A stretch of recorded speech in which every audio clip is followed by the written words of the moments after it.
we're going to try to have table topics that are going to help people to hone and improve their entrepreneurial skills. Taya, take it away. Thank you, Mr. Toastmaster. So, building on this theme, can entrepreneurship be taught? I found that there was much debate about whether entrepreneurship skill is a skill that can be taught or if it must be learned by doing. And actually, there is quite a demand now for entrepreneurship education. There is interest in teaching entrepreneurship at all levels of education, and universities around the world that are adding these programs to support their entrepreneurial students. But then there are those who are still adamant that entrepreneurship can't be taught. They maintain that entrepreneurship is messy, uncertain, and unpredictable. And therefore, there is no single method or map to impart to burgeoning entrepreneurs. The skills an entrepreneur needs to be successful go beyond the business skills that are typically taught in a classroom, such as finance, accounting, and economics, and include people skills, leadership, management skills that are best learned through experience. So my first question is, according to Google, these are the 5 skills every entrepreneur needs to succeed. One is finance, so budgeting, knowing how to keep track of your expenses, communication skills, leadership skills, time management, and sales. Of the 5 skills identified, I would like one of our Toastmasters to choose one that you possess and tell us if that was taught to you or you learned it through experience. Toastmaster Suzanne, can you answer that question? There's Susan and there's Susan Vanderburg. Toastmaster Thank you. Susan Vanderburg, please.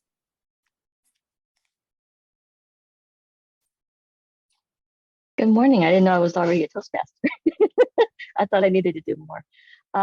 You know, I grew up in an environment where my parents were entrepreneurs, and actually from a family of entrepreneurs. My grandfather was very wealthy because he was an entrepreneur, owned most of Southeast Asia and Vietnam with properties and businesses. And after the Vietnam War, you know, we lost everything. And my mother was from a working class, so she knew how to make money. She knew how to not quit. She knew how to just come up with ideas and make it work. My father, on the other hand, had no idea how to make money. But, you know, you could tell with the pair of them working together, what became of that. So my mother never quit. And then she got frustrated because my father just didn't have any ideas how to make things work. But beside that, you know, the two of them worked together, and throughout the years, they really got good at what they were doing. And that was being business owners. And that was from not giving up.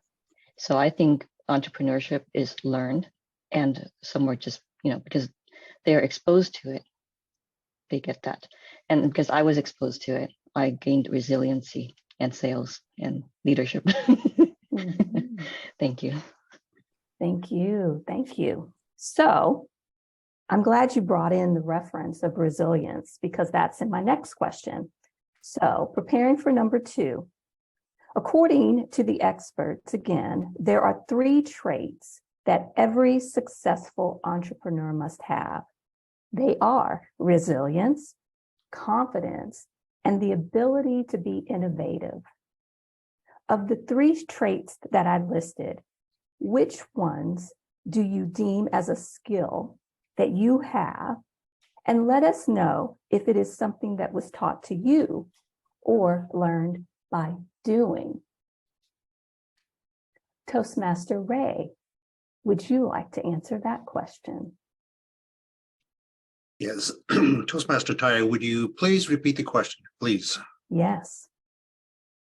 So there are 3 traits that every successful entrepreneur should have: resilience, confidence, and the ability to be innovative.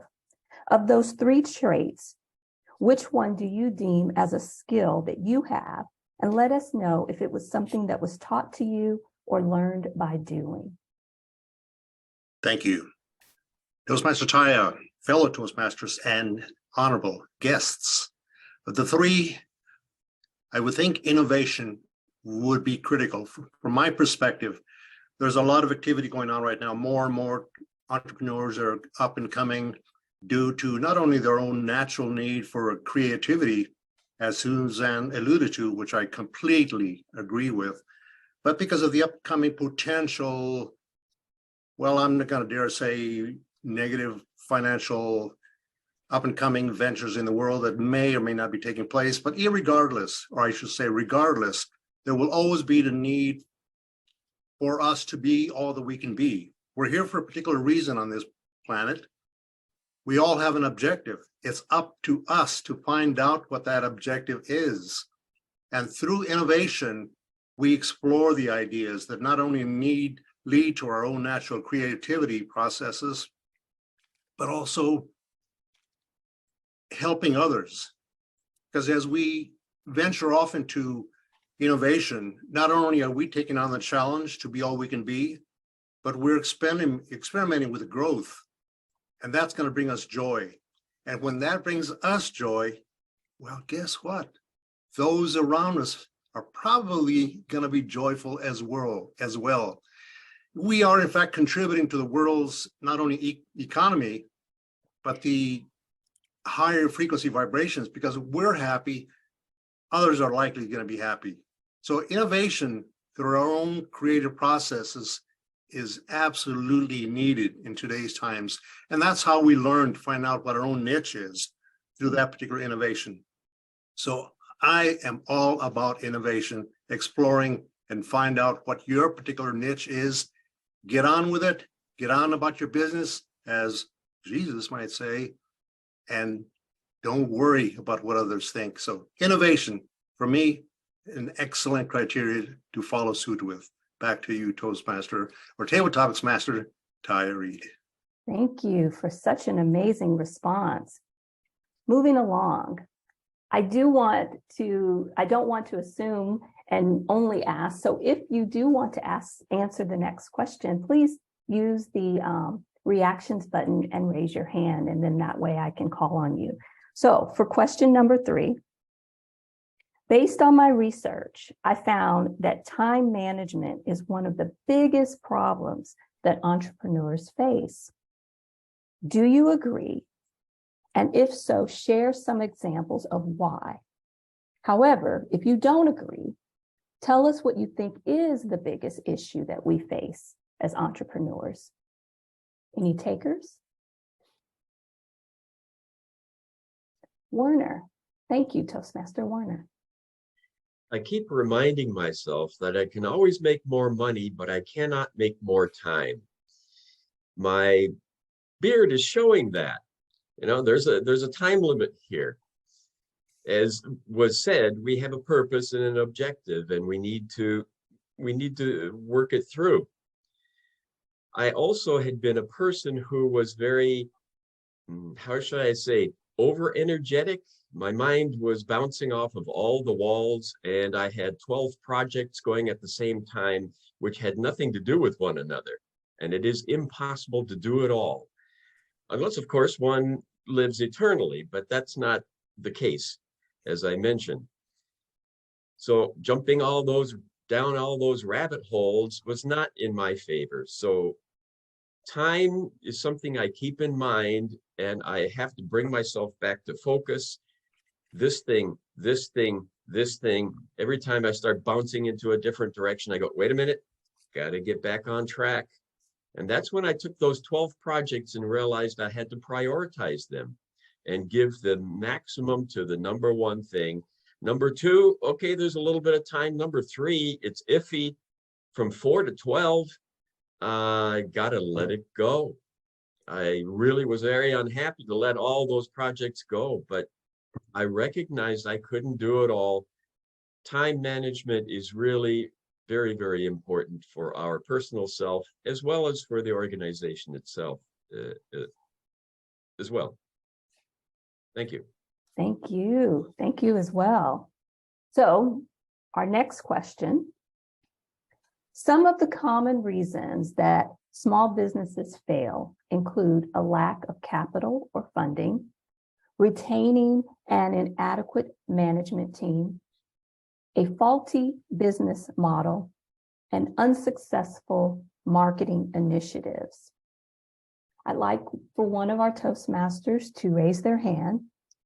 What do you believe are reasons why an entrepreneur doesn't succeed? In your opinion, I provided a few examples, but in your opinion, what do you believe are reasons why an entrepreneur doesn't succeed? Toastmaster Randy.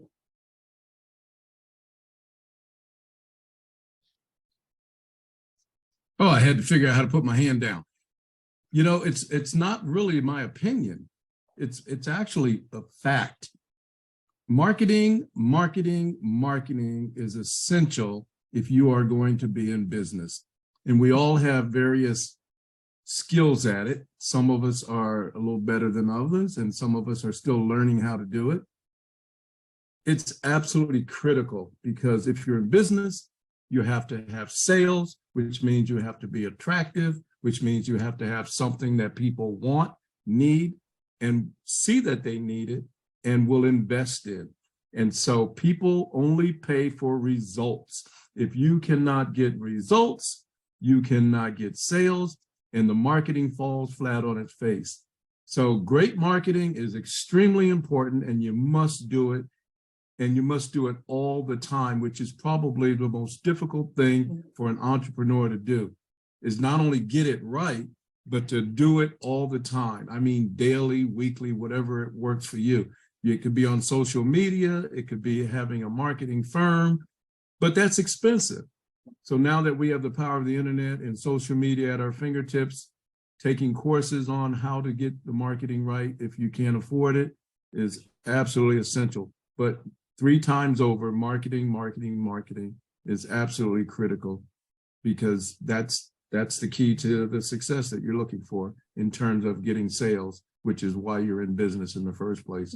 And anyone who does not like sales has to get over themselves and realize that you're making an offer to someone, and you're only trying to make the offer to people who need what you want, or need what you have, want what you have, can afford it, and are intending on getting it. They absolutely have to want it. And you don't want to push people when it comes to sales and marketing. You want to attract them. And I'll leave it at that. Thank you. So our final question to wrap up our time today. Based on some of my reading, it is said that there is a link between introversion and creativity. Introverts are great listeners. Introverts think before they act. In fact, it states that 40% of entrepreneurs are introverts. Are you an introvert or an extrovert?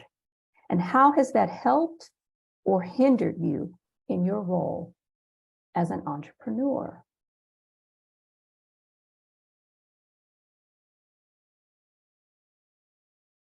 I think what I'll do, since I'm not seeing hands raised for this question, I'm being led to Toastmaster Vaughn. Vaughn, would you like to answer that question? Thank you, Madam Table Topic Master. I see the Susan's hand up. If Susan, you want to go ahead? Oh, I didn't see. I'm so sorry. I was looking for the icon. I can go after you. No, it's okay. It's okay. It's fine. Go ahead, Vaughn. I think you would be perfect for this question. Why you see I'm perfect for this question? Because you notice I'm an introvert or something? Yes. Thank you, Madam Table Topic Master Taya. I'm so glad you asked me this question. I think I relate to this question a while ago in one of my blogs. Well, I mentioned I'm kind of maybe a third type of this kind of introvert or extrovert. I'm a fake extrovert, somebody who wants to be something he or she is not, pretending to be something they are not. So this is kind of hard in between to get accepted by the society or to be outgoing, sociable, and get out of his or her comfort zone. I totally agree with you. I'm shocked by this number. 40% of successful entrepreneurs are introverts. That give me a lot of confidence, give me a lot of motivation. But other than that, I believe introverts really generate some depth through learning. As you said, they think before they act. So I struggle kind of a little bit in the past, but now I try to convince myself it's okay to be yourself. As Taya mentioned that it's okay not to be okay. You have to accept who you are and stick to that. And as given time, given resilience, I think you will get somewhere where nobody else will reach, because you are special. This is my thought. Thank you. Back to you, Taya. Thank you very much for everyone's response today. Back to you, Toastmaster of the Day, Charles.